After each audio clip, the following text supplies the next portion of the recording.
niyo ba, meron akong first time lang ginawa or ginamit as payment method, which is itong si Salmon app ko or si Salmon credit limit ko. And FYI guys, may current credit limit po ako kay Salmon po worth 60,000 pesos. Wow. So, pwede ko siyang gamitin as payment method using QRPH code. So, yun guys, is possible po siya na wala po siyang interest rate for up to 62 days to pay or 2 months to pay. Wow. And yes, gamit na gamit ko tong si Salmon talaga. At medyo tumigil lang ako sa kakagamit sa kanya kasi binayaran ko na nga siya and hindi ko na siya ginamit. Pero yes, it is legit po na share ko naman yun sa inyo, no? Every transaction ko kay Salmon Credit po, na legit po talaga by using QR code as payment method, is legit po na zero interest rate po talaga siya up to 62 days to pay or up to 2 months to pay. Ilang beses ko nang nagawa yan, ilang beses ko na rin siyang ginamit. Pero yun kasi, ang ginamit ng QR code noon is si Maya Business QR, merchant QR ko yun. Pwede siya, and from that, pwede na natin siyang i-transfer. Parang good as cash po siya or good as money po talaga siya. Ita-transfer natin siya sa Maya or other bank. Pero this time po, no, ang ginawa ko at ang sinubukan ko at nag-experiment talaga tayo, kumbaga lakasan lang ng loob, ginamit ko siya sa Walter Mart. First time ko siyang ginawa guys kasi nag-grocery kami. Actually, hindi ko talaga pinlano na gamitin siya. Naalala ko lang kasi yung cash ko, hindi enough po, no, yung dala ko. At sabi ko, naisip ko si Salmon kasi si Salmon po, legit naman po siya na zero interest by using QRPH code. And ang alam ko kasi, si Walter Mart po talaga, nag-accept sila ng kahit anong cards, diba? Mapa-debit or credit cards man yan, mapa-e-wallets man yan, at maging QRPH code. Kasi itong si Salmon app po, no, diba may scanner siya at ang tinatanggap or in-scan niya lang talaga through QRPH code lang talaga na nag-a-accept nun. So yun, nilakasan ko lang yung loob ko guys. So ito ngayon nagiging total ng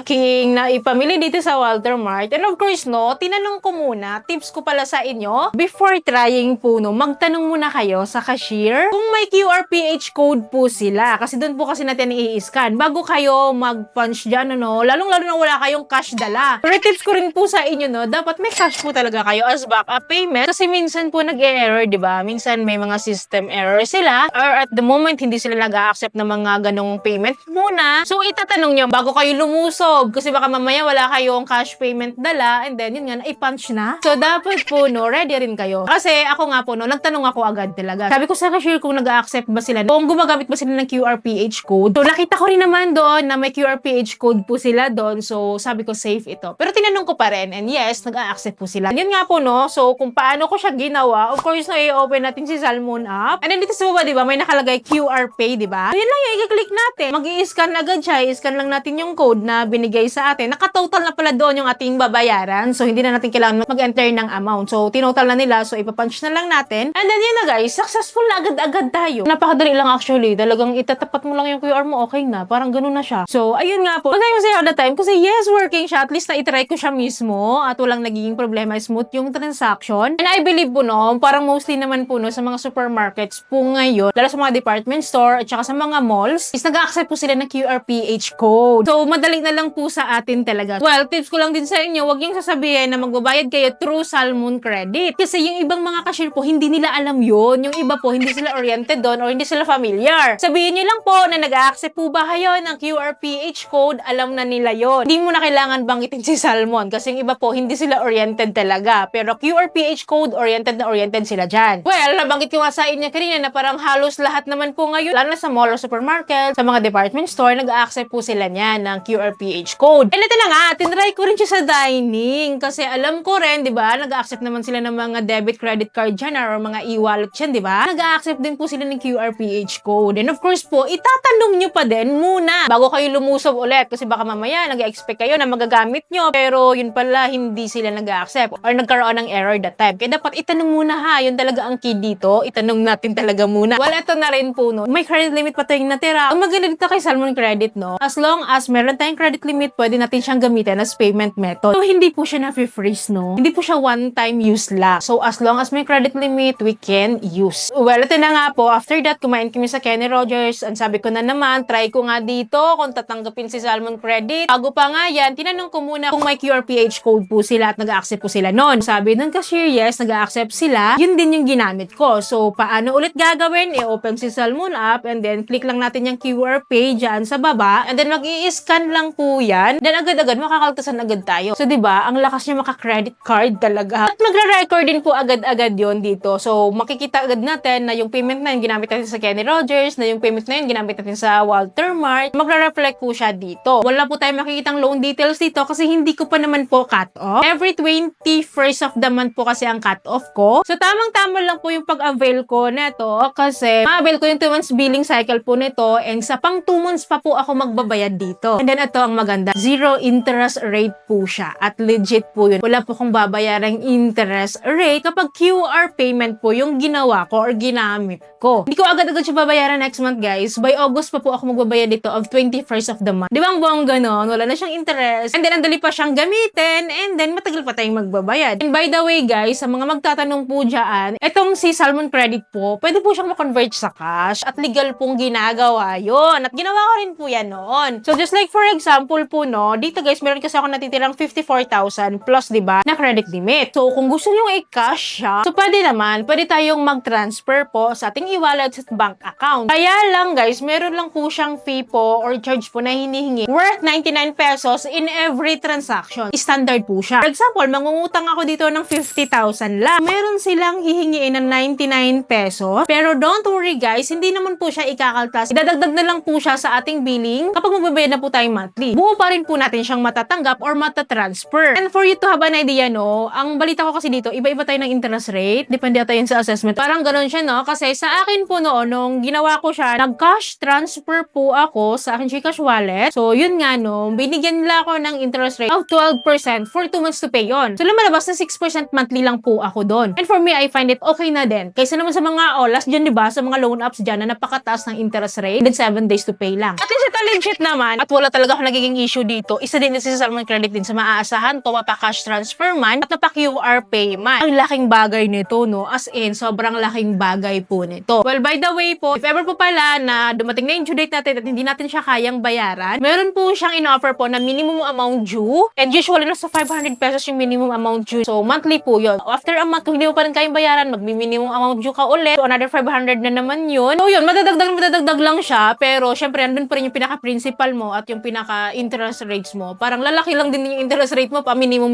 amount due ka kasi 'di ba hahaba nga. Pero okay lang yun kung wala ka naman pambayad, 'di ba? And then meron din po siyang choice na pay as you want. Kung magkano yung gusto mong bayaran, no? Kung ano lang yung kaya mo or kung gusto mong mag-advance and then kung gusto mong hati-hatiin, pwede naman. So, i-enter mo lang yung amount, i-calculate ulit yan ni Salmon Credit. Malalaman mo naman yan sa billing statement mo. So, yun lang guys, hindi ko na papababain. So, i-share ko lang talaga sa inyo guys na ako mismo first time kong nangyari or nagamit sa Walter Mart at sa Kenny Rogers. Etong si Salmon Credit as payment method. I believe, napakadaming QRPH code na nag-a-accept, diba, sa mall, sa dining, sa department store, appliances, gadgets man yan, pwede nyo siyang gamitin as payment method. Working na working po siya, basta, again, magtanong muna kayo ha kung nag-a-accept ng QRPH code para walang magiging problema at smooth lang yung transaction. So kayo ba, pwede nyo ba i-share sa akin yung mga experiences nyo kung saan yung ginamit si Salmon Credit as payment method para aware din po yung iba nating viewers. And don't worry guys, lagi naman ako mag-update sa inyo time to time. Alam nyo naman, kung merong changes, improvement, at kung may ginawa ako nitong first time ko lang na encounter, i-share ko yan sa inyo. So yun lamang po, ay po may natutunan kayo sa video, ay po nakatulong tong video sa inyo. Thank you for watching this video. See you in my next video. Bye!